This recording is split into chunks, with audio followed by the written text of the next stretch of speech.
governance, on health, on environment, on climate change, renewable energy, poverty alleviation, and the women's empowerment at both international and subnational levels. And she's particularly passionate about addressing issues affecting our local community.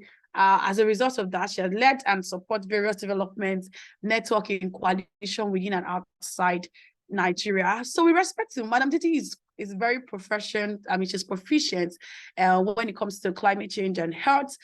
She has participated in the COP, I mean the UNFCCC, the COP, I mean the popular global conference on climate change multiple times, and she has been leading our voice with respect to climate change in Africa, in Nigeria, in Africa, and outside Africa. It's such a great time to have Madam Titi, and she had slides here. So Madam Titi, you have the floor.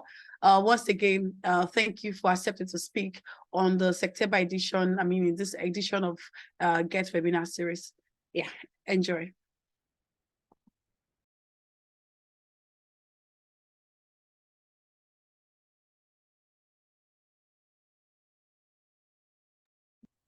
All right, Madam Titi, can you hear me?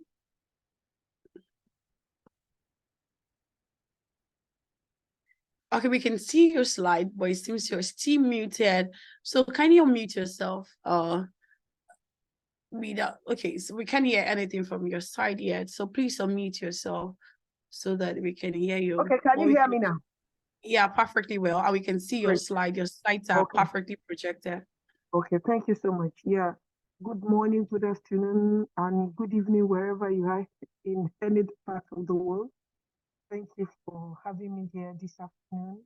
I want to appreciate for this important opportunity to also let people know what we have gone to do at the African Climate Summit Week and some of the activities we have here, and specifically sorry to pause you, Madam Titi, your audio is a bit low. Yes, so your audio is fainting. No. So we need you to project more so that we can hear you. I can hear you from my own side, and I want to also be with that. Is it better now? Perfectly well. I mean, it's fine. We can hear you. Yeah. Okay, great. So as I was saying, that I'm going to focus my presentation in the context of the climate and health issues and what are the things we discussed at the African Climate Week. And I don't have much slide, but it's very important for us to start reflecting because at the African Climate Week, really, so many things happened because there are different side events in different pavilions.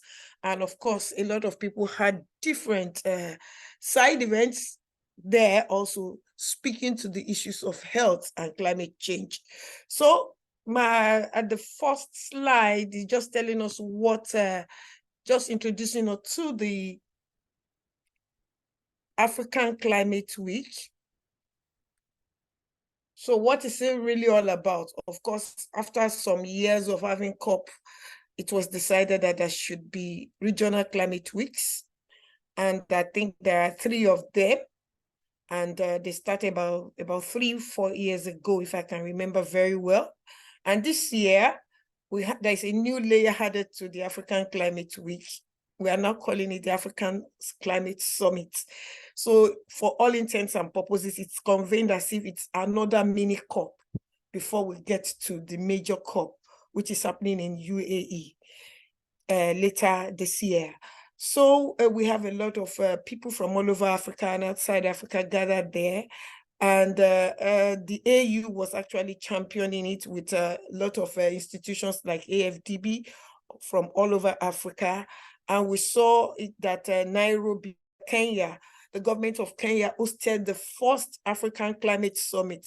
Yes, we have had several climate weeks before, but now it's like there's a transition into having African Climate Week. So we have the African Climate Summit and Week in parallel this time around.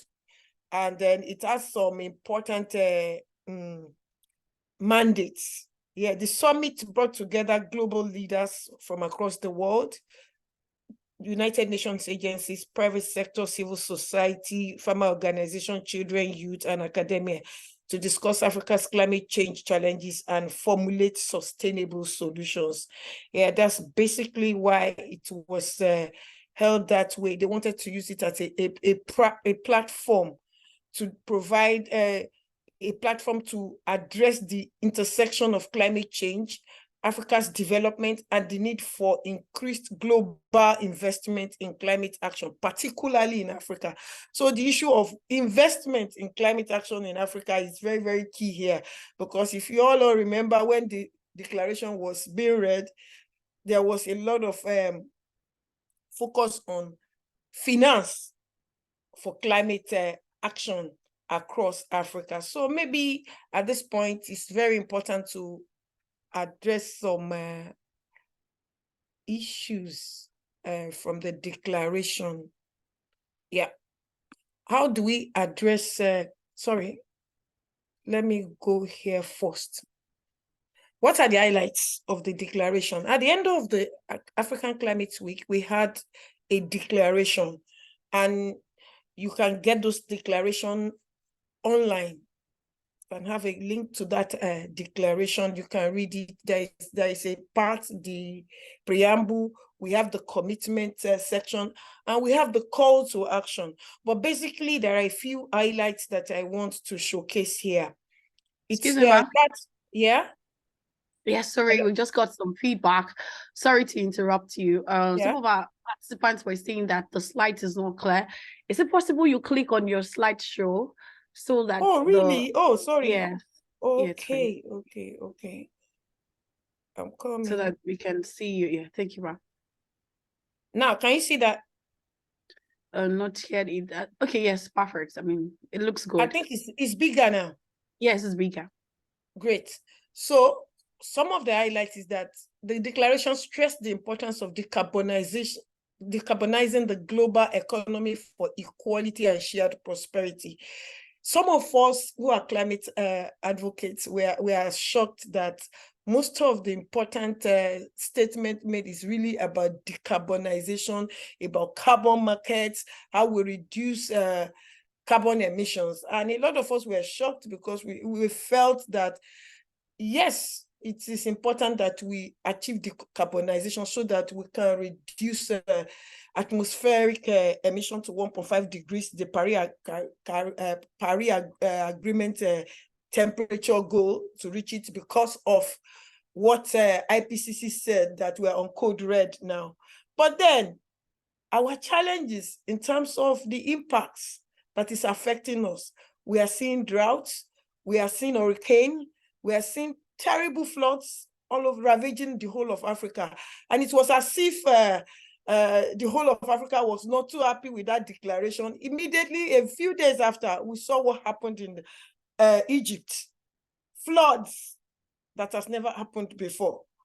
And these are things that we needed so much issues to discuss, and also discuss the issue of loss and damage there, and come up with a good a key message on loss and damage finance, which we are going to discuss at COP28. So these are some of the things that we as advocates wanted to really amplify. Yes, we tried our best to make sure that the wordings do a lot around that. Yes, they said some things around that, but it's not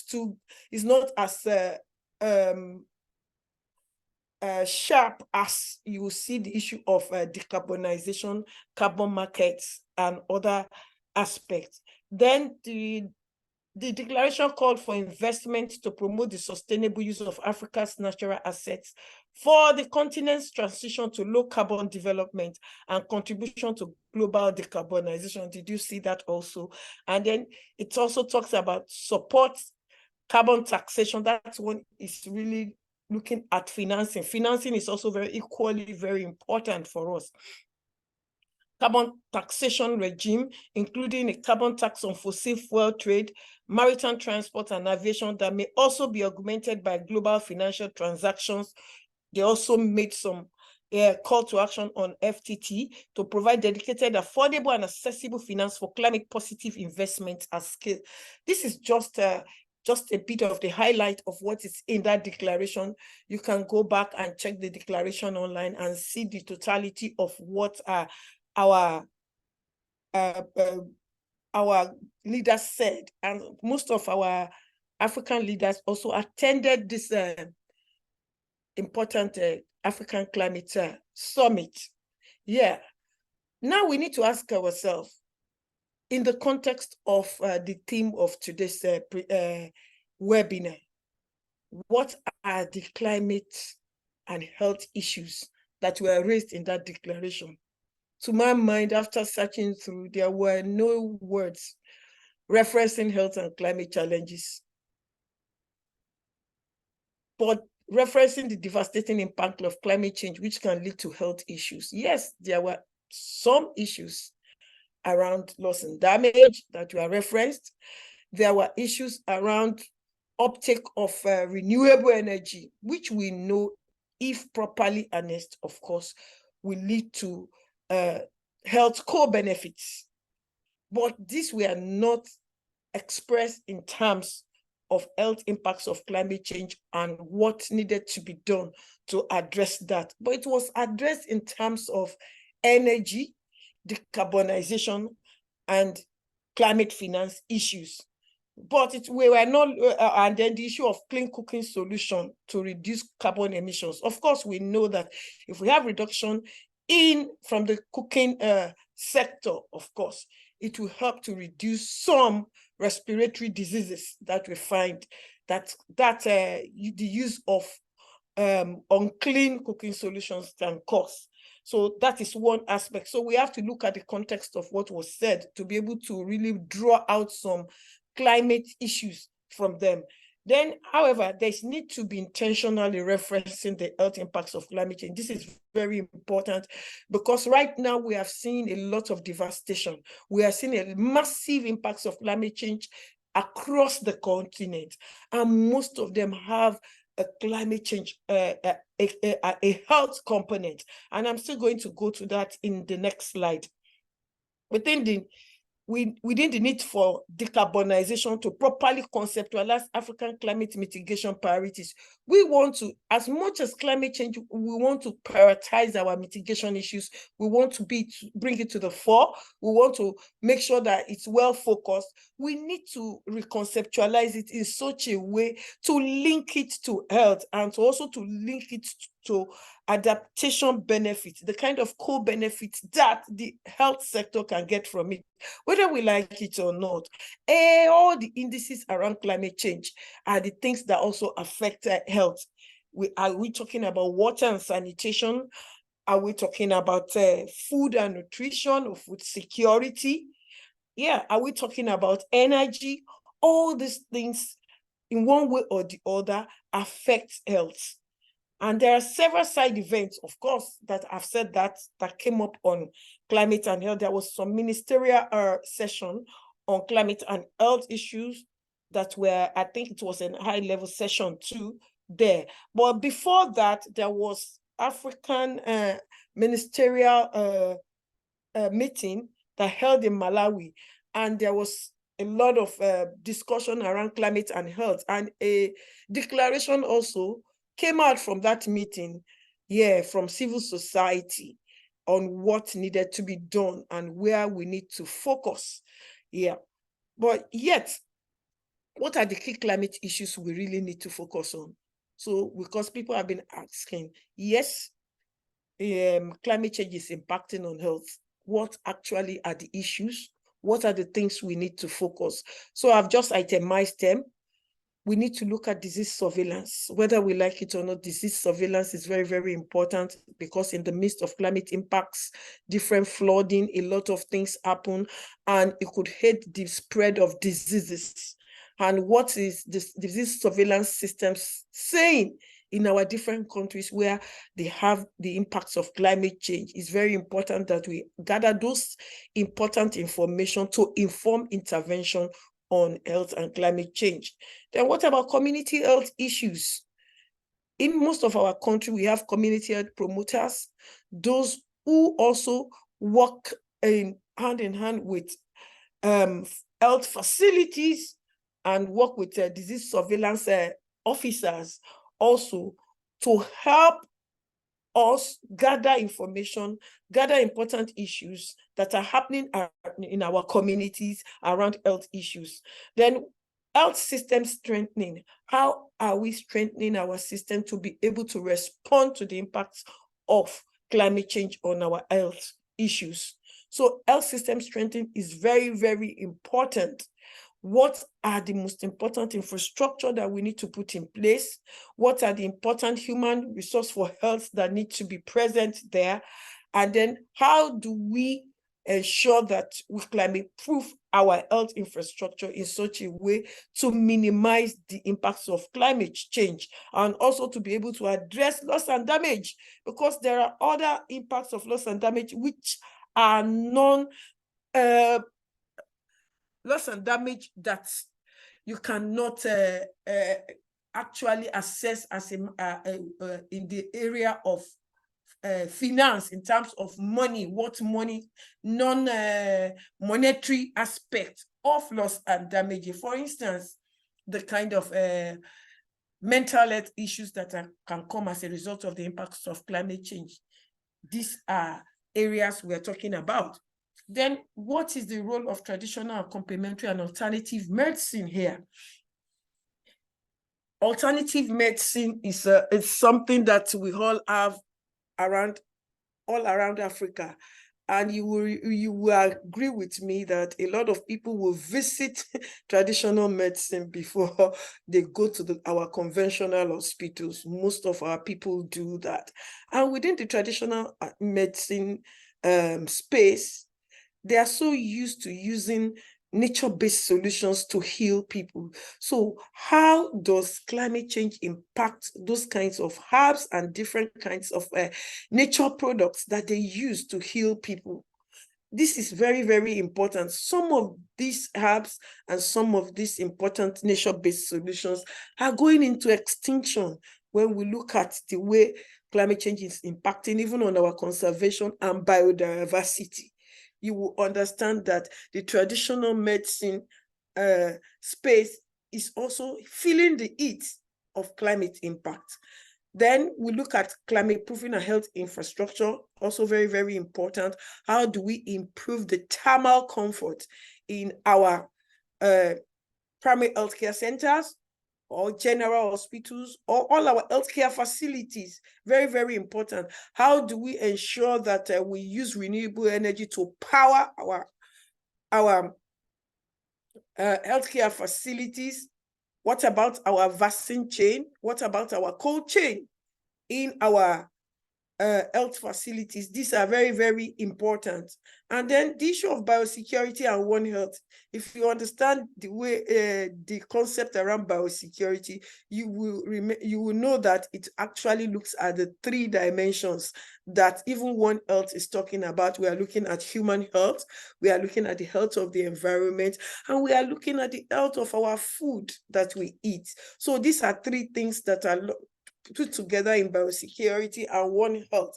And you will tell me, if you actually look at it, you will know that climate change will impact on all these 3 areas.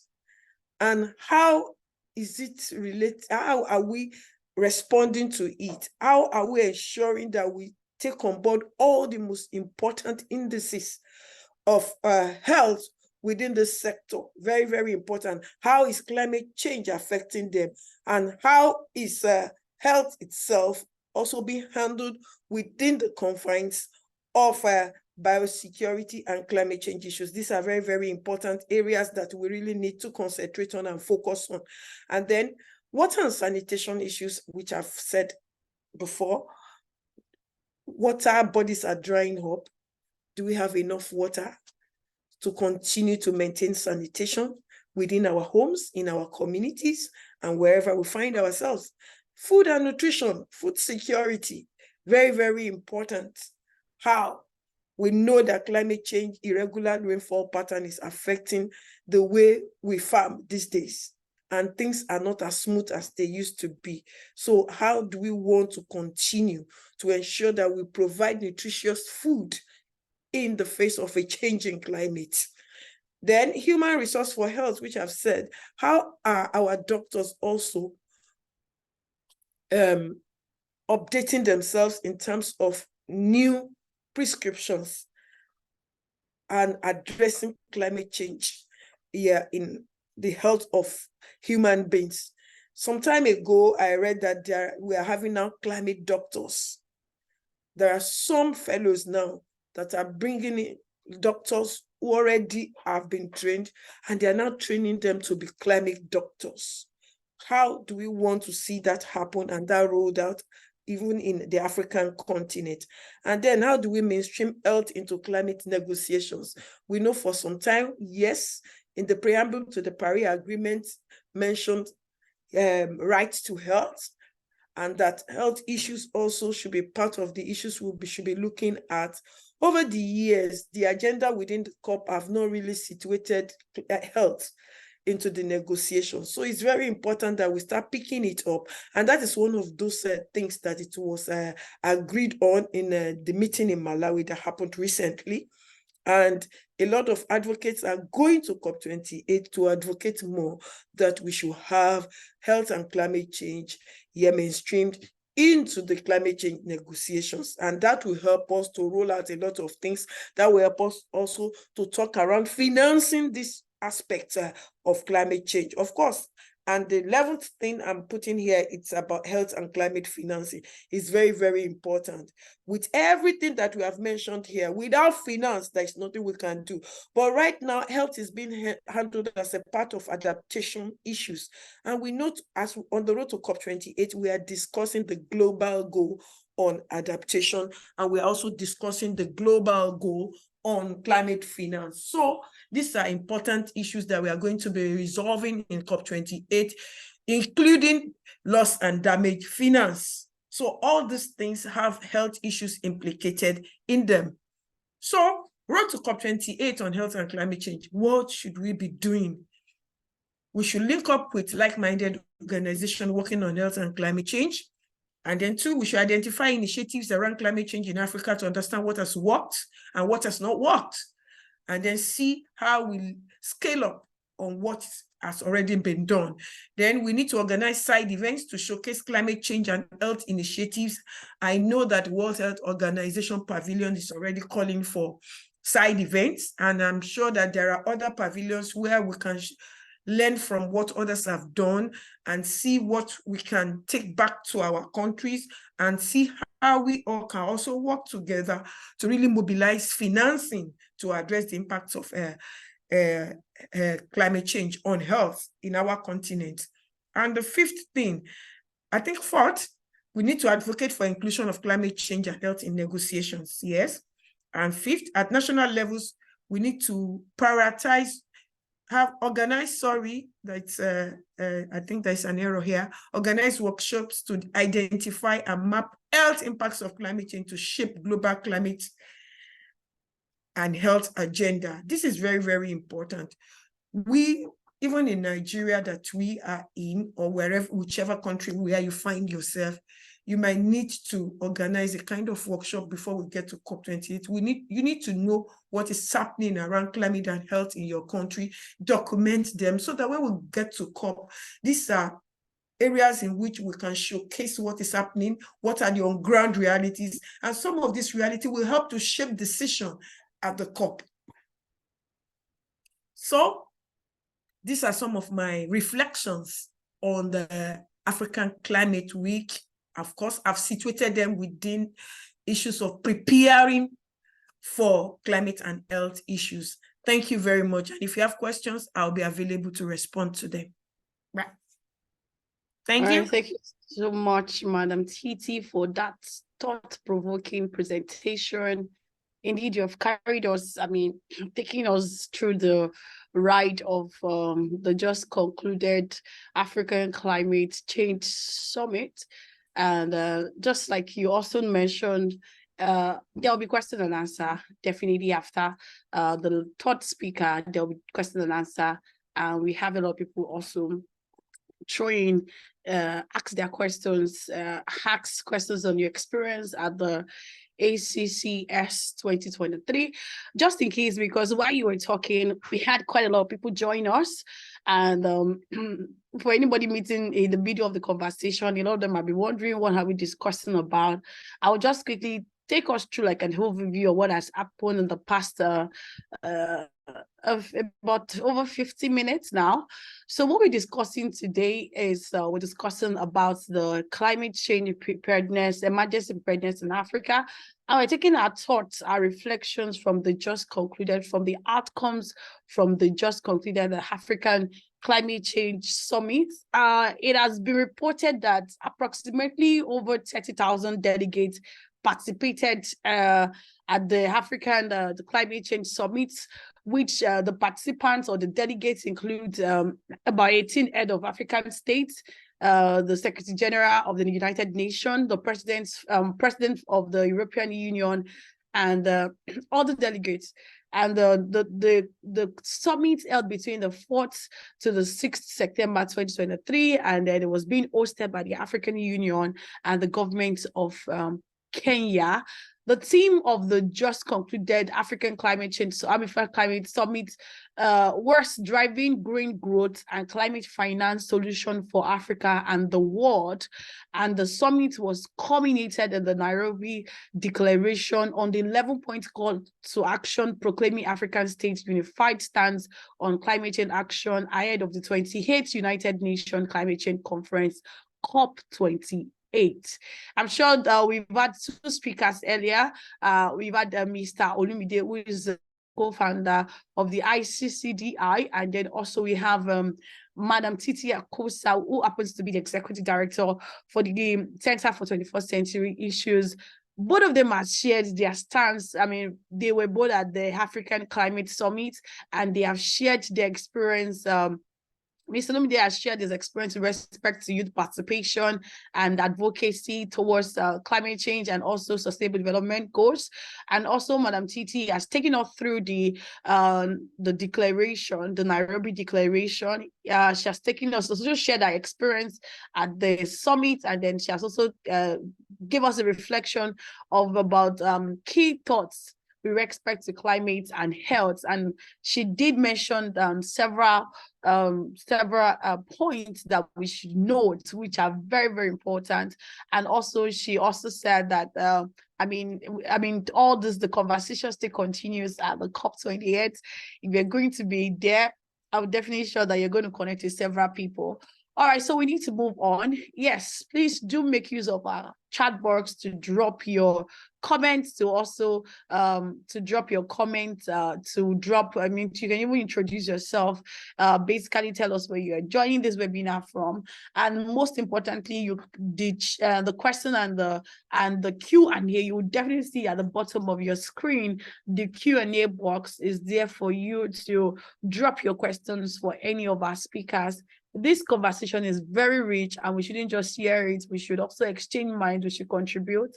The recording of this webinar will also be made available, just in case anybody is wondering, how can I have access to the recording? All right, we need to move on to the third speaker because we're also working with time. So I'm going to be moving on to the third speaker, who is Mr. Gboyega Olorunfemi. Is a project lead at the Society for Planet and Prosperity. All right, so I will definitely just read Mr. Gboyega's bio before I give him the floor. I can see his video, and it's definitely hi, Mr. Gboyega, so good to have you here. All right, so Mr. Gboyega has close to 18 years worth of a combined experience representing over a decade in financial sector. I haven't worked with he has worked with several financial institutions, and then recently, for the past 8 years, he has dipped himself in project management with respect to climate change and health, and also sustainable finance research, energy circulation, circular economy, and sustainable development activities. All right, I would also like to say that Mr. Gboyega is an eco-district accredited professional. He's a member of the various sustainable organizations, including the African Circular Economy Network. He's also part of he quite belongs to a variety of organizations, I mean, association, which is quite is applaudable. I mean, is part of the Sustainability Commission Policy Group, is also part of the Built Environment and Packaging Working Group, and is also a trained climate reality leader with a background in circular economy, green recovery, energy transition, climate change policy, and environmental projects. Mr. Beg has been involved in notable initiatives. I mean, initiatives such as the UKA AMA project, which is co-aired by the IDD, Harris, Paris, and the CCCD. I mean, quite a lot of name there. All right. So Mr. Boyga also has contributed to impactful sustainability projects like the Green Recovery Project, the Circular Business Platform Lagos, and many more. I would also like to say that Mr. Boyga has shared his expertise in mentorship. He has served as panelist, contributor, a keynote speakers at programs organized by the various prominent entities, and of which we're bringing him right on also a Get platform, which is obviously one of the notable platforms in Africa. We're going to be having Mr. Boyga shared his thoughts. I mean, he was present at the African Climate Summit, and I want him to share his thoughts with respect to connecting the outcomes of the ACS and connecting it to climate change and health. So, Mr. Boyga, please, you do have the floor. All right. All right, thank you, Ifeoluwa. It's my pleasure to be here, and I'd like to say thank you to the entire team at GET for having me. At the same time, I'd like to say thank you to my team at the Society for Planet and Prosperity for this opportunity to be the anchor at this time. So if you can share my slide from your end. Okay, that's fine. Yeah. Yeah, and, I can please share go. your slide. All right, just a moment.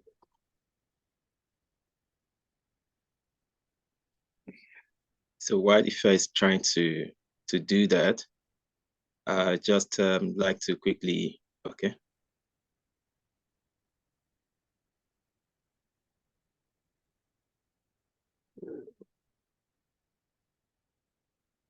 I'm trying to make it bolder, but I just have quite a lot of things working on my laptop yesterday. Okay, no worries.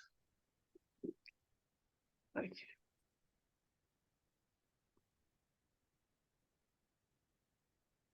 All right, so the very first part of the slide is yeah. How is it now? Oh, okay, yeah, you can so the topic that I'll actually be sharing on is the analysis of the success and setbacks of the African Climate Summit, the implication for the Africans' road to COP28. And then I just like to also let our participant know that I'm currently the project lead at the Society for Planet and Prosperity. You can actually get to see our website there and then follow us on the social media. Then I'll quickly introduce, because this is actually the very first time I will be engaged on this, the GET webinar series. And then I'll just take a few moments to introduce to our participants a brief about the Society for Planet and Prosperity. Next slide, please.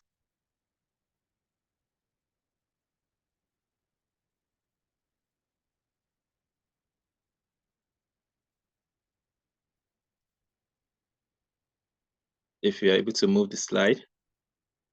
So the Society for Planet and Prosperity is a non-governmental organization devoted to advancing action to enhance environmentally sustainable economic growth in Africa. We also ensure that all stakeholders, including local communities in sustainable management of Africa, are engaged in sustainable management of Africa's environmental resources. We're devoted to sustainable policy research, and we facilitate climate change advocacy in Nigeria and Africa. We also provide consultancy service to government, local, and international organizations, as well as the organized private sector. Our mission is to provide a regionally driven approach to solving climate, energy, and resource efficiency challenges and support economic development through renewable energy advocacy, afforestation, monitoring industries with high climate violation activities, and creation of green jobs. Next slide. And if there's anything that we have done in the recent time to uphold this mission, is we are currently looking into an analysis of climate change advocacy, action, and policy across the 36 states of Nigeria, including the FCT, and also looking at the climate change policy landscape at national level and gas conversation in Africa. So this is more of looking at the thematic focus of the African Climate Summit from the concept perspective. At the conceptual level, the African Climate Summit is actually proposed to look into the following themes. And the concept is to let us green what we consume and at the same time protect what we have. And under this roof, we have these 5 themes: looking at energy transition and renewable energy, looking at green minerals and manufacturing. Under the energy transition and renewable energy, we'll talk about renewable energy system, access, gas set, productive use, and then clean cooking. Then they are also looking at green minerals and manufacturing, sustainable agriculture, land use, agriculture, land use and ocean use, sustainable infrastructure and urbanization. Then to protect what we have, natural capital. All of these are actually what the organizers already set out for the African Summit to actually achieve. And in some of the impact of inaction, climate and health was actually mentioned. Of course, we have heard presentations from Olumide Idowu and Ms. Titi Akosa with regards to youth participation and then the provisional items for health within the Nairobi Declaration. Next slide, please.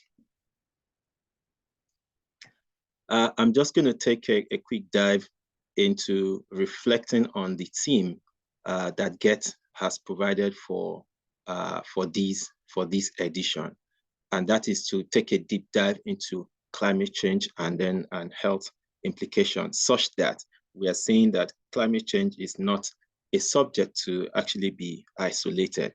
We have had instances of rising temperatures. All of these leads to heat-related illnesses, higher incidence of illnesses such as heat exhaustion and heat stroke. We've also heard about vector-borne diseases. We are more or less to be able to hear about malaria, but again, we've heard about Ebola, we've heard about COVID, and series of vector-borne diseases that has ravaged Africa. On the part of extreme weather events, we've seen how this has contributed to health infrastructure being strained. This has resulted into flooding.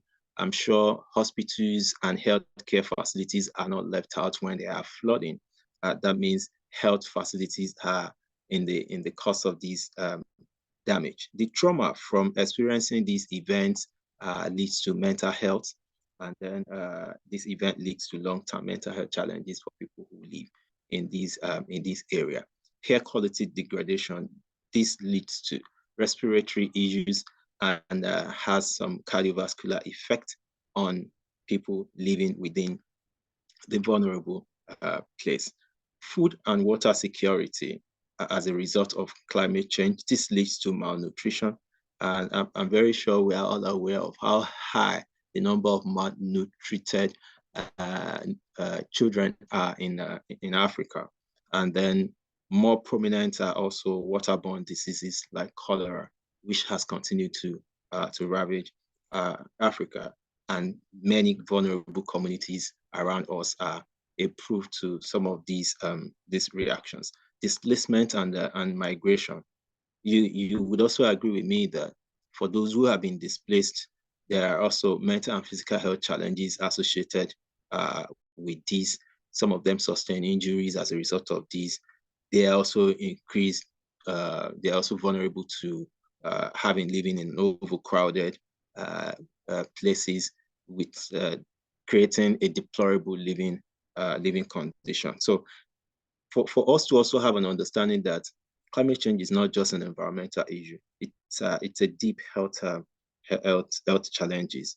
The clarity of the nexus between climate change and health implication is woven in the understanding of the disease triangle, showing the interaction between the environment, the host, and the infectious agent. So therefore, understanding and mitigating the impact of climate change on health is crucial for building resilient communities and safeguarding public well-being. The question that Get is asking is whether we are prepared. And I know that Get has put up a whole lot of initiative and activities to rally people to have an understanding of why we need to get ready for some of these impact. And then just like Mrs.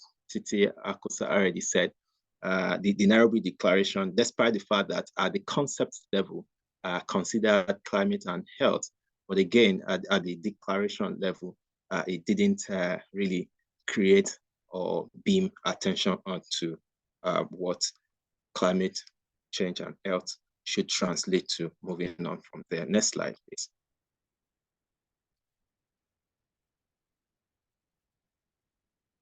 The next slide will be looking into the sources at the African Climate Summit.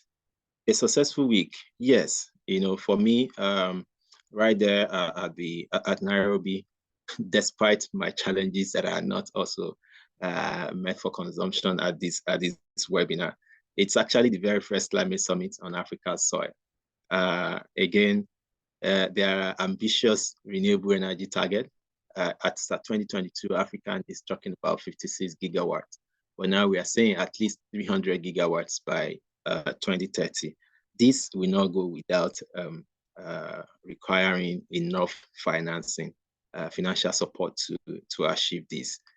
Again, there has been continued demand for reform of finance and governance architecture, sovereign debt, and global taxation. One thing about this continued demand is that I was in Paris at the time when President Ruto was actually very, very confident and outspoken with regards to these. And then it's also good to be in Nairobi at the same time to experience reinforcement of these demand. Of course, there are also active youth participation. The summit also led to a raise of about 26 billion USD worth investment from public and private sector. And of course, the summit also witnessed active CSO participation. These are some of the success of the summit, and to also add to what other highlight that previous speakers have also shared with us. Next slide.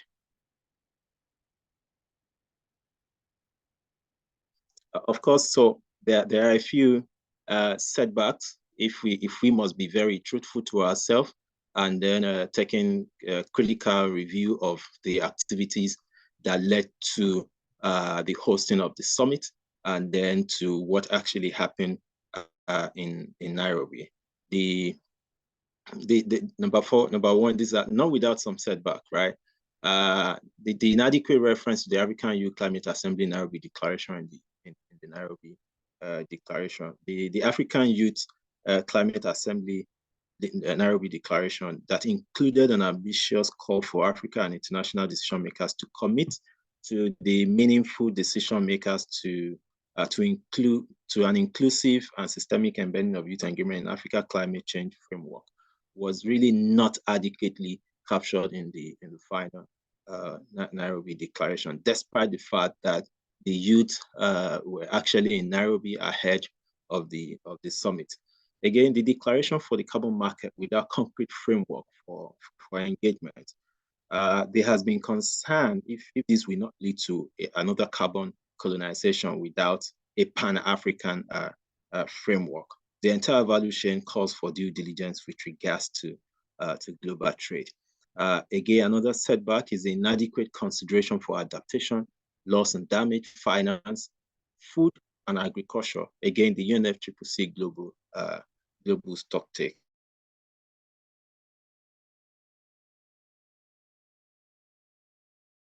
How extensively the African group of negotiations worked on this theme before this time. The non-visibility of showcase for the African Union's Agenda 2063 is also some of the setback.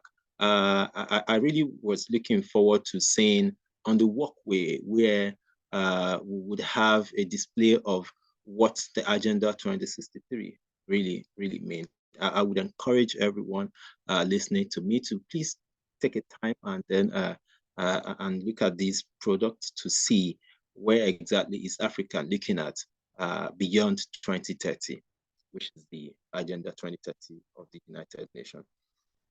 Again, another setback really is the absence of the heads of government of some Africa countries. These are some of the super economies that we deem to be some superpower in Africa. Your guess is as good as mine. Nigeria, head of state, head of government, President Tinubu was not in attendance.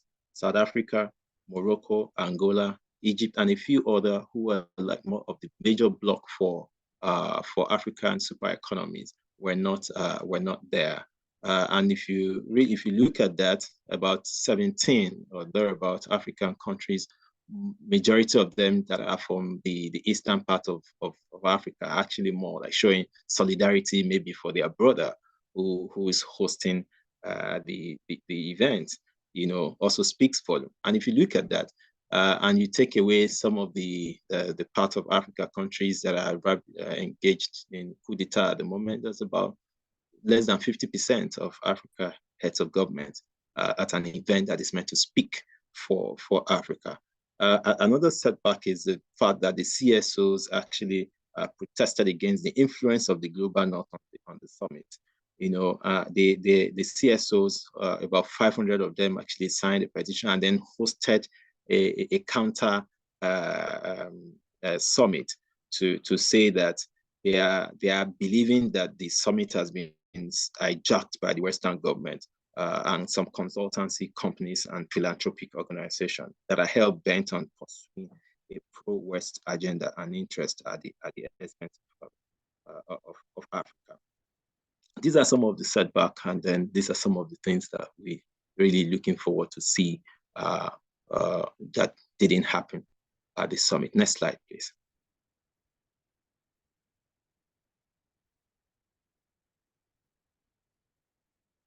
So next slide, we'll look at the implication for Africa's road to COP28. So if you look at these from the setbacks, from some of the concerns that has been shared after the African Climate Summit, the question would be: will African nations be seen as united in their key ask at COP28? So these are some of the things that I really want us to go back and then and look at, considering all that we have seen as we have identified as setback, and that only 17 out of 54, maybe you may deduct the countries under military coup, that's less than 50% representation. Does this speak volume of Africa's front line to COP28? And a common front will be complex, considering, for me, this is my opinion, is that a common front will be complex considering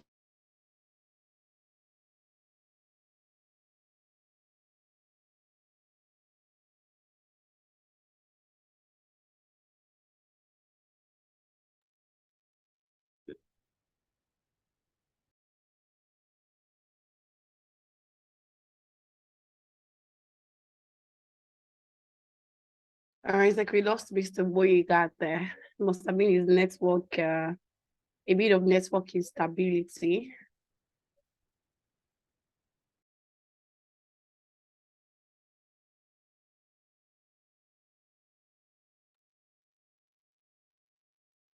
All right, please let's kindly hold on for Mr. Brig. I'm sure he's going to join us shortly.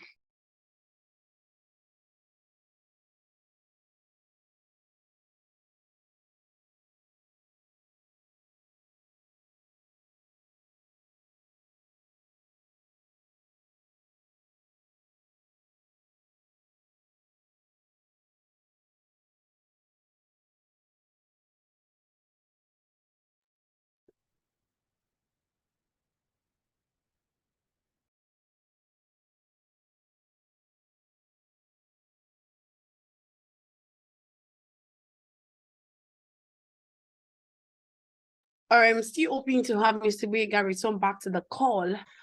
Okay, Mr. Bega, so good to have you back. I'm so sorry. That must I don't know whether because I mentioned coup d'etat, then internet decided to to unleash a coup on me. Oh, okay, so still talking about the implication for Africa on the road to COP28.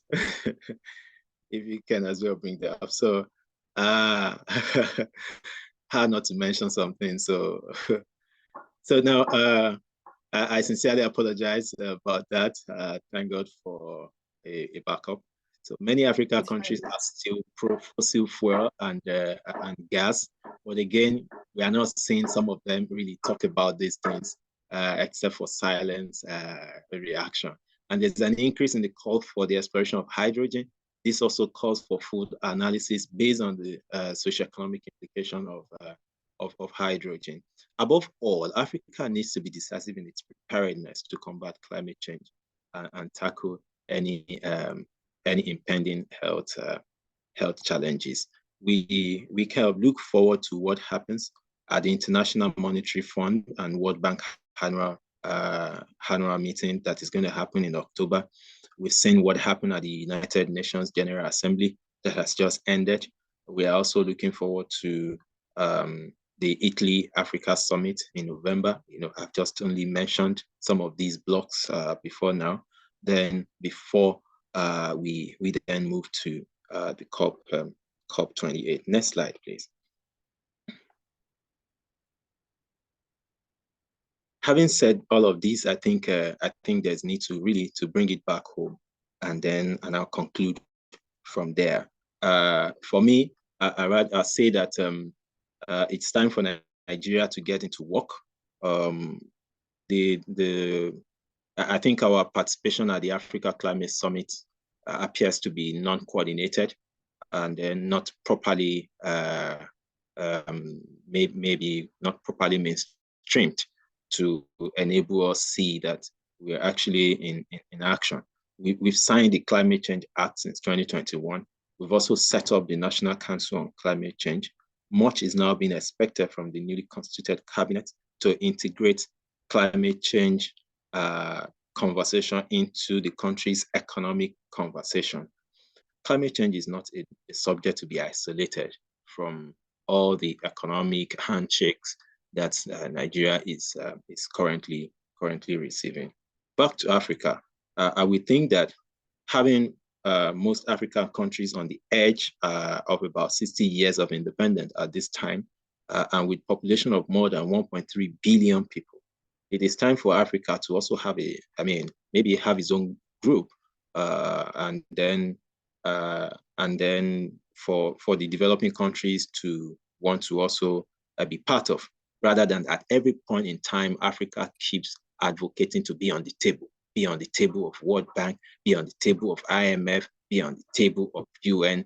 I think Africa really needs to begin to look inward, internalize some of these challenges and action that needed to be taken. And then because we have all it takes to own the global space to discuss our development. But our union as African remain threatened on divided interest. It was such an exciting experience and moment in Nairobi. And I really hope that what I have shared with you has been insightful. And I hope it has elicited some questions from your side as well. And then I look forward to questions that may come as a result of this. In order to close on the word of Antonio Guterres, the UN Secretary General at the just concluded United Nations General Assembly at 78th session. He said, action is what the world needs.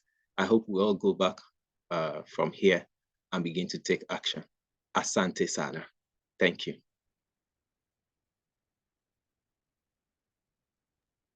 All right, thank you so much, Mr. Boyega. That was a good wrap up from your side. And thank you so much for your conversations and your presentation is actually thought-provoking. You're thinking us through the things that worked, and the things that we need to improve on, and also in preparation for the COP28. All right, thank you so much. I want you to also be on standby while we just go through the chat box and see what we have from our audience. I'm sure quite a lot of people have dropped several comments and commendations and compliments for our speakers, for all of our speakers. I can see in the chat box, I'll just be taking a minute, so that our speakers can take a break from that amazing presentation. But I'll just go straight into the chat box and see if I can be able to bring out some comments and as well the question and answers, some of the questions that are being asked by the participant. I still want to tell us that please do drop your questions, and also it has been dropped on the chat box from the Secretariat of GET, that please do drop your questions in the chat box so that we can be able to collect them easily without, because we have lots of conversation going on in the chat box. I'm just going to quickly go through the chat box, just to be able to maybe to just say a few things from what is happening in the chat box. I can see a lot of comments. The chat box has just been popping up. All right, so we still did have, talking about the participant that we have, like I said, GET webinar is that webinar that bring together people from various not just African countries, but also diverse countries, from every part of the world. All right, like I said, I have somebody from Zambia going by them. Just going through the chat box now. We have people from Kenya, we have someone from Tunisia, Cote d'Ivoire. We also have Dr. Oliva Manigat, who happens to be one of our speakers. It's so good to have Dr. Oliva once again. Is actually joining, is watching from Brazil, Burkina Faso. We have somebody from Philippines, we have someone from Kaduna, Morocco, Sierra Leone, Ibadan, Nigeria. We have someone from Senegal. We have Professor William Ogara, who was one of our speakers at the last, GET usually organized one of, if not the biggest biosecurity conference in Africa. And then Professor William Ogara was one of our speakers at the last edition. We also have someone from Nigeria. We have quite a lot of people from Nigeria. We have someone from Argentina. I'm sorry if I can't pronounce your name. I just don't want to murder your name, and that's why I've been trying. Kind of avoid pronouncing them. All right, we have someone from Kenya. We have kind of people from Cameroon. We have someone from Ondo. Yeah, and then some of the things I have here is Abuba Kari. I'm just going to do that from Ghana. Said it was a nice presentation. Someone said educative program. Thank you so much. Thank you so much for your compliments. We're so excited to hear that. We're so excited to hear all the positive feedback. So what we're going to go straight now is we're going to go into the question and answer segments. Quite a lot of messages here. I'll just definitely do that. I want to do that to make it's good to appreciate everybody joining us. Someone just said great presentation, wonderful presentation. Thank you. Okay, so we did have questions. But it's just I will still want to encourage everyone joining us. Please do use the question. The Q&A, it's the Q&A box at the bottom of your screen. Please do use that Q&A box. It's very important so that your questions don't get lost in the midst of all the amazing conversation going on there. Okay, so I will just quickly take a moment to quickly go through go through what is happening there. All right, but before I actually, bring out the questions, I personally have some of the things I want our speakers to talk about, and I'll be bringing on board Mr. Olumide Idowu, who who has been working in respect, the field of climate change, and most importantly, connection with youth, with youth.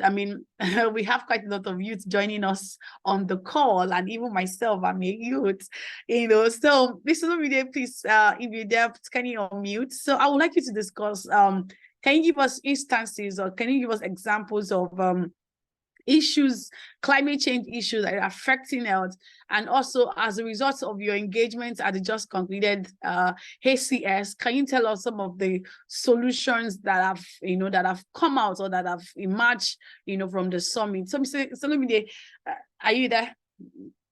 I can see that your microphone is still, you might decide to show your video, and you might decide not to show your video, but most importantly, you want to hear your voice. All right, so Mr. Olumide, can you hear me?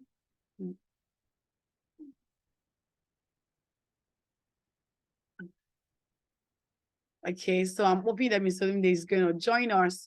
All right, so while I'm waiting for Mr. Olumide to join us, I have a question. Yes, thank you so much for to everyone that have actually, I followed my encouragement of dropping your questions in the chat box. I have somebody say that, how can we incorporate this concept into our educational system to catch the young? This is definitely a question for Mr. Olumide. Okay, Mr. Olumide, you are here, right? Yes, sorry. Okay, it's fine. So good to have you back. All right, so I have two questions waiting for you. The first question is, I know I've been following your work in respect to climate and youth. So I want you to tell us, just for the purpose of today's webinar, I want you to tell us some of the issues, climate change issues that affect youth.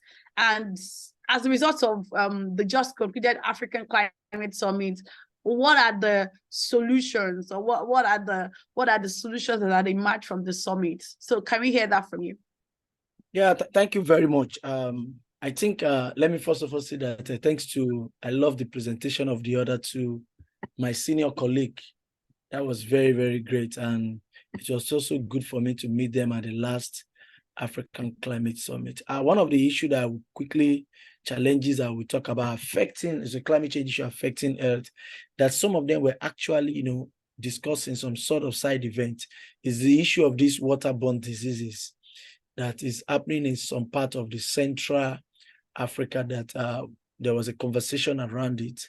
And this is something that is the kind of behavior of the carrier vectors, such as mosquito and ticks, that a lot of people are talking about, is something that came up. And the solution young people are looking at, number one, is to talk about it and to see how we can actually spread the conversation of this issue of malaria, fever, this issue of Zika virus that people are talking about. And a lot of people are actually looking at, young people are looking at how can they come up with innovative solutions. And another issue that came up strongly was the issue of air quality. And this issue is something that, is particularly in the urban areas, and it's elevated level of air pollution in our community, even across Africa. And as we all say that Africa is vulnerable to, but the issue now is affecting and is happening. How can we make sure that we come up with innovative solution? And some side event, I was in the SDG zone, that's out of the African Climate Summit, actually talks about the air quality issue and what is causing it, how is it affecting our respiratory diseases such as asthma and chronic obstructive, all those kind of issues. They really make emphasis on it. And how can we start looking at how to increase allergies and respiratory diseases? I think this issue, we cannot talk about all these issues without talking about our local communities being affected with, low basic amenities. And those things are making them to, have those issues that is affecting them, both mental health impact, food insecurity and malnutrition, which is really, really a big problem affecting our communities today. Not even when we say community, we are talking about the people. And when the people are affected, then that means the city or the community is affected. And addressing this issue of climate-related health issue, we actually require what we call multifaceted approach. Looking at mitigation efforts to actually reduce our greenhouse gas emission. This is going to really help us to also adapt adaptation strategy to protect vulnerable communities and improve healthcare infrastructure, so that we can be able to cope with the challenges of health, cope with the changes of health challenges that we are facing. So it's a broad of like what Madam Titi mentioned, that the health component is not really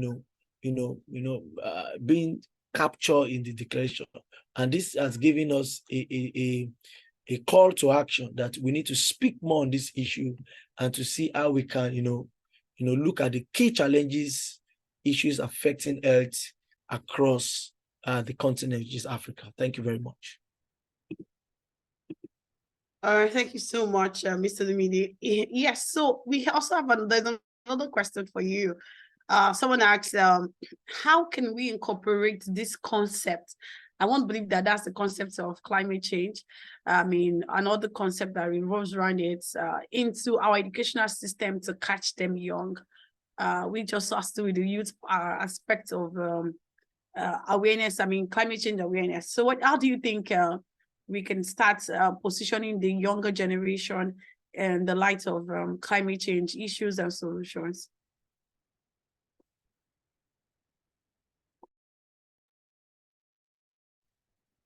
Or Mr. Lumide, that's the question is also for you. Oh, okay. Sorry about that. Well, the issue of climate education is everybody's issue, and we need to speak and talk about it every day. And one of the things that we need to do, what we are doing today as a webinar, is to enlighten ourselves, is to educate ourselves, and to get information so that we'll be able to, communicate with people.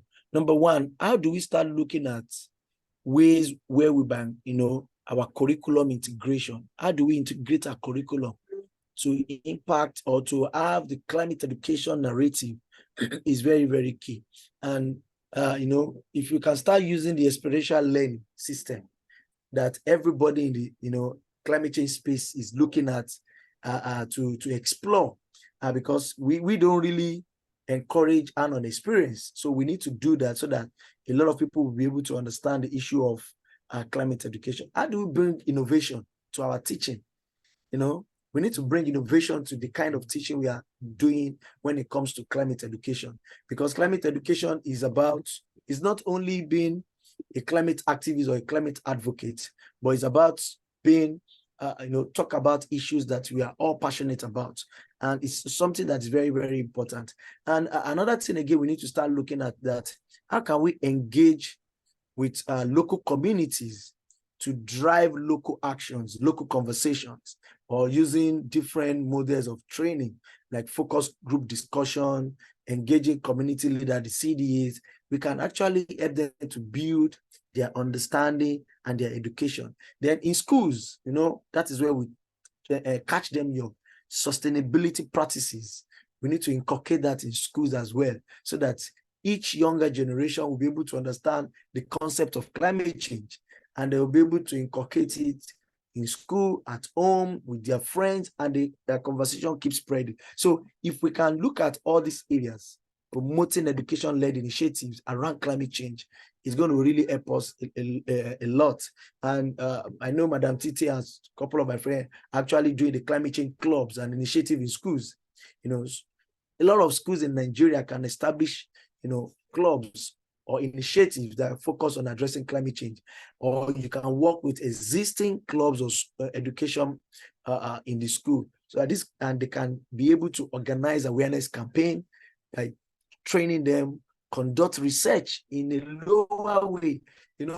When you have a conversation with community people, you get to find out that you are getting raw information from them, and this serves as a research for you to start building more, curriculum, or building more climate education material, whereby you can be able to implement sustainable practices within the school communities. So I think all these things is what we can do. We don't need to wait for the government. Let us try to see how we can, start from where we are by integrating climate change into the education system or into our community system, by equipping students with knowledge transfer, skills, motivation, which is actually necessary to address the issue of climate change. So I will say that we all need to become environmentally conscious citizens. That is the way out. Thank you very much. All right, thank you so much, Mr. Lumide. I will allow you to take a back seat just to, to restore us. Thank you so much for your feedback, for your answers to the question. And they are actually very, they are succinct and they are very apt.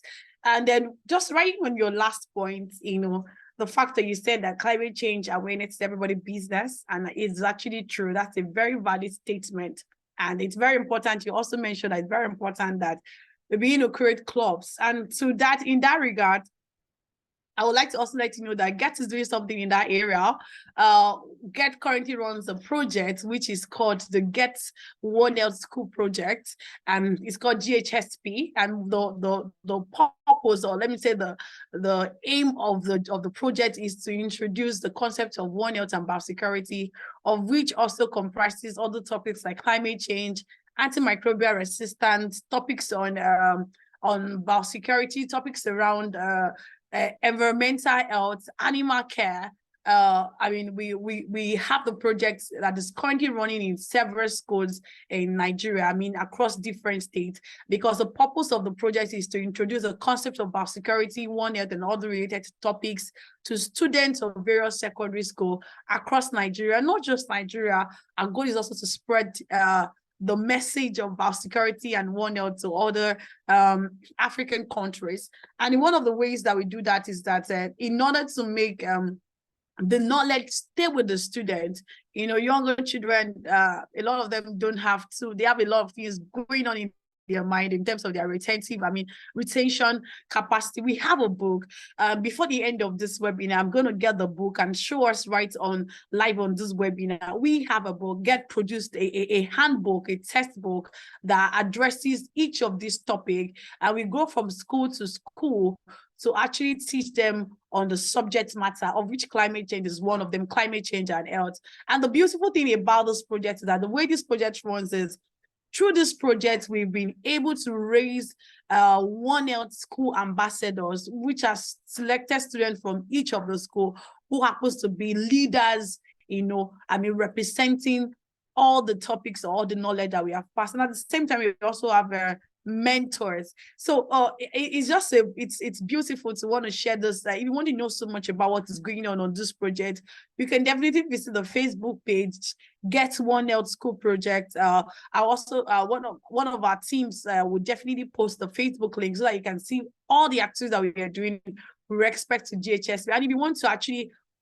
get the book is available. The book is produced free.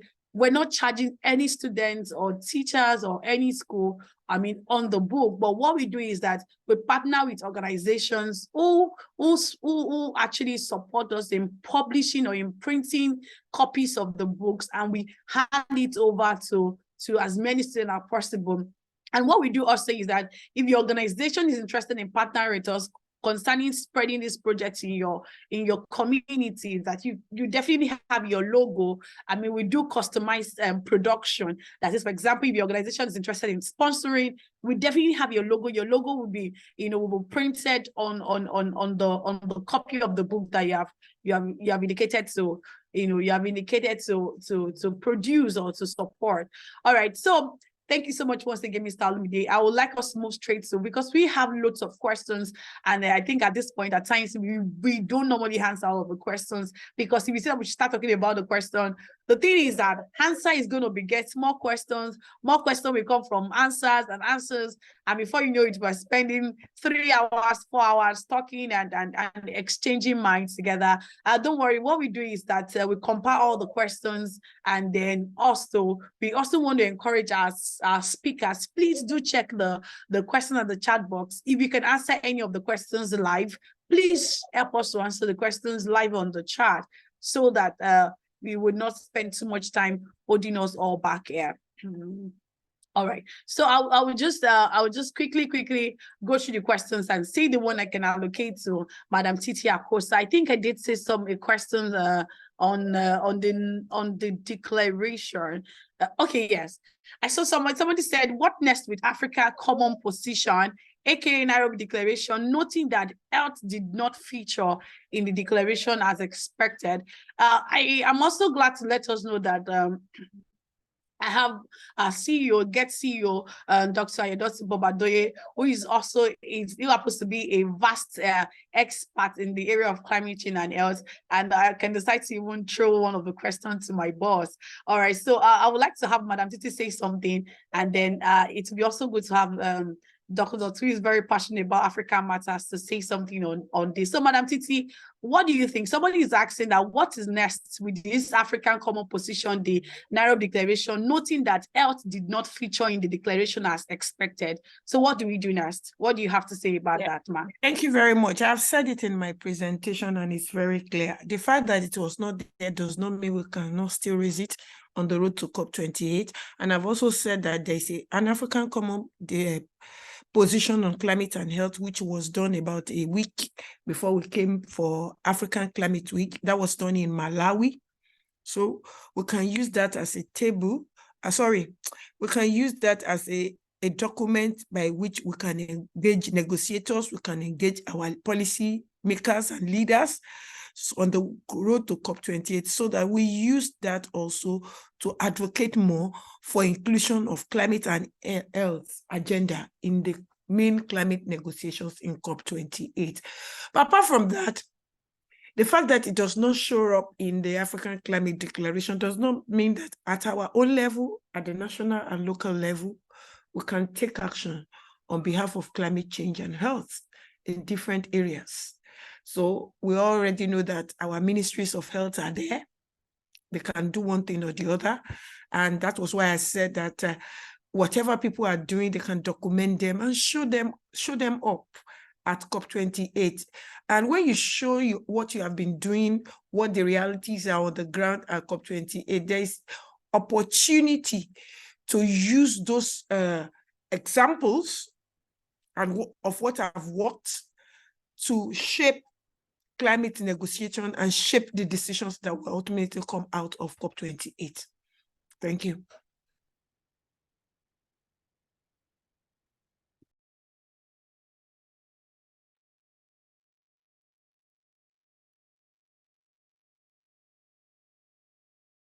Okay.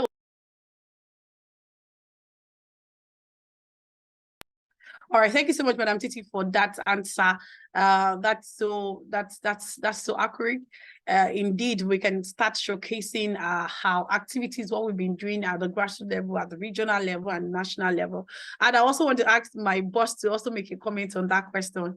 Dr. Ayodosi Bobade, sir, do you have anything to say on the fact that the health was not captured in the declaration, and what is next for Africa on this topic? Thank you, Ife, for bringing me on. And let me say thank you to all the presenters for the wonderful presentations. We spent almost 2 hours on this call, and I won't want to talk for so long so that we won't spend the whole day discussing. The issue of climate change, like we all know, is one of the biggest challenges facing humanity today. And the reason why climate change is one of the biggest challenges facing humanity is because it directly or indirectly affects the health of human beings, whether as it has to do with disease, whether as it has to do with availability of good food, as in quality and quantity, release of greenhouse gases and other forms of gases that affect respiratory systems, and other areas, mental health, and almost every aspect of the impact of climate change directly and indirectly affects Earth. And it's very important for us to start bringing out these issues at every conversation and discussion so that we have a clear understanding of how climate change relates to health. And what can we do? The most important thing is that we have to understand that it starts from policies it moves to strategies, and from strategies it moves to projects. And we have to start, health practitioners and experts in the area of climate change and health have to start talking about policies, bringing out clear policies, how climate change affects health, and how we can address these issues of the impact of climate change on health, both at the local level, at the regional level, at the national level, and we'll take it to the international level. And organizations have started doing that. We saw that at the African Climate Week. There was a program that was organized by the African CDC to talk about the impact of climate change on health. And as we plan for COP, we see WHO is planning very big for COP this year. So organizations, both government and non-governmental organizations, should start bringing out policies to showcase clearly the impact of climate change on health. And I'm happy to say that GET was involved in the writing of the climate change health strategy for the Federal Ministry of Health in Nigeria some 3-4 years ago. And at the regional level, while we're doing some stuff with them too, also at the African level. So we'll start from policies, bringing out clear policies to show the impact of climate change on health. And from there, we'll move for strategies to address this impact, and we'll start setting up projects and funding projects to make sure we effectively address the impact of climate change on health. Let me stop there without wasting time, but I sincerely appreciate all the presenters, Mr. Olumide, Ms. Titi Akosa, Mr. Gboyega, for those very wonderful presentations. I'm sure our participants have stayed with us for almost 2 hours learning and chatting. We can see the level of contribution of people that are participating shows people really enjoy the presentation. And to our participants, we're very happy to have you again. Thank you for joining this webinar series every month. You are the reason why we're doing this, and we hope that you'll continue to join our future webinar series. Thank you to everybody on behalf of the GET management. Ife, you have the floor, please. All right, thank you so much, sir, for that amazing contribution. All right, so we'll be drawing curtains to today's webinar. I know so many of many of the answers have been, many of the questions have been answered. And I want to, once again, just like what my boss has said, we want to appreciate our speakers. We want to appreciate Mr. Olumide, Mr. Gboyega, Madam Titi Akosa. I can see right in the chat box, Mr. Gboyega has also been answering some questions. Thank you so much. I will also want to give this conclusive words that says that this webinar was organized in partnership with 3 organizations. We organized it in partnership of HICCDI. I'm just going to get the right word, the right name of the organization. Just a moment, please. The International Climate Change Development Initiative, which Mr. Olumide happens to be the co-founder. And also we organize, we also partner with Madam Titi Akosa Center for 21st Century, Center for 21st Century Issues. And also we did partner with Mr. Gboyega's organization, which is Society for Planet Prosperity. So in case you're interested in partnering with us for the next webinar edition, please reach out, send a mail to bob@getafrica.org. So I'm going to, my team is going to drop that. So if you're interested in partnering with us, maybe your organization, and like I said, GET webinar is not limited to Nigeria, it's not limited to Africa. It's it's an intercontinental, let me just say intercontinental, yes, that's the word. It's a continental webinar. And please do join our social media platform. Follow us on Facebook, like our page on Facebook at GET Consortium. Follow on LinkedIn, still GET Consortium. Follow us on Twitter, still GET Consortium. And also follow us on Instagram, still GET Consortium. So please, if you want to stay abreast of what is happening in GET, please do follow those social media platforms. And much more, you can actually subscribe to our mailing list. And then with that, you get to reach out to it. And I have an amazing offer for every researcher that is here. We have a platform which is called the GET Journal of One Health and Biosecurity. It's such a beautiful platform, and this is a platform that gives researchers, policymakers, scientists, both people in the academia and people in the institution, you have the platform to publish your research paper, publish what you are doing in your laboratory. Obviously, it's going to go through some, levels of, what will I call it, levels of review, but you have this is a platform that we're bringing right at the door, because over the time, we've always been hearing people say that Africa needs to start producing solutions to the African problems. Now, this is an African product. Instead of you paying a lot of, that huge money to push out what you are doing, just like what Madam Titi has mentioned, that it is very important that we start showcasing what we are doing. So Get has opened up a platform for you to publish your manuscript at no cost. I'm going to say that again, at no cost. You're not paying any, you're not making any payment. You can publish your manuscript, you can publish your research paper on getjournal.org. So please, there's a link there that has been put in the chat box for you to do that. And what again, we're going to put that in the message or in the email we're going to send to everyone, that this is an opportunity that we want to make it known. I know a lot of people have been looking for platforms to publish their papers, but now we are allowing it. It's not for some set of people, it's for everybody that you are in the field of our security. I just want you to go on our website, www.getjournal.org, so that you can see the thematic areas of our interest. So, for you to check if your manuscript properly aligned to, with the aim of the journal. Another thing I want to say again is that I've been seeing a lot of people sending messages and say, are we going to have the recording of today's presentation? Are we going to have the slide for our presenters? The answer is perfectly yes. Yes, you're going to have the recording. And in case you didn't, you were not able to get the recording right in your email, you can go on our YouTube channel. Get is on YouTube. We want to make sure that this knowledge, this information is available to everyone. In fact, even from our past, the past edition of Get webinar is live on our YouTube channel, and our YouTube channel is still Get Africa. You can see we are we're building a community, making science interesting to people. So we're going to immediately after today, we're going to be publishing what we just had, the beautiful presentation we just had from our distinguished speakers live on our YouTube channel.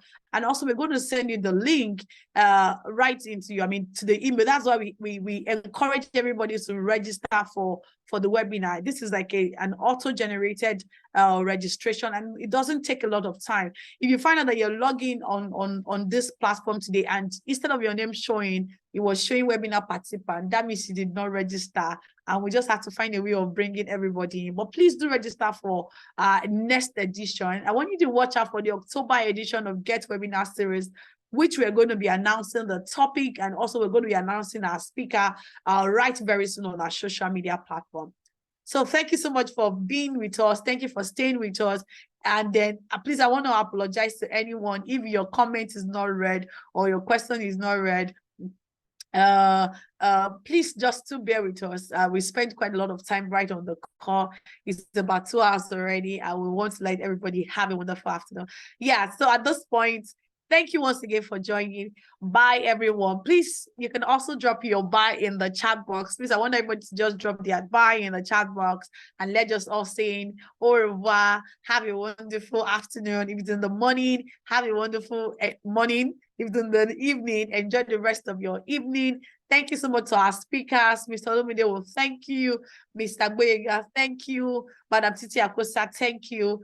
Once again, I want you to know that if you want to have any information on climate change, biosecurity, One Health, Get is the best for you. Get Africa, Global Emerging Pathogens Treatment Consortium. We are the best for you. So bye, bye, bye. I can see the booze of the bye. Bye, everyone. Bye, bye. Enjoy the rest of your day. Au revoir. Thank you so much. A lot of people are saying thank you to Get. You're welcome. All right, I'm going to be closing the platform now. Bye, everyone. Bye. Enjoy the rest of your day. Bye. Bye.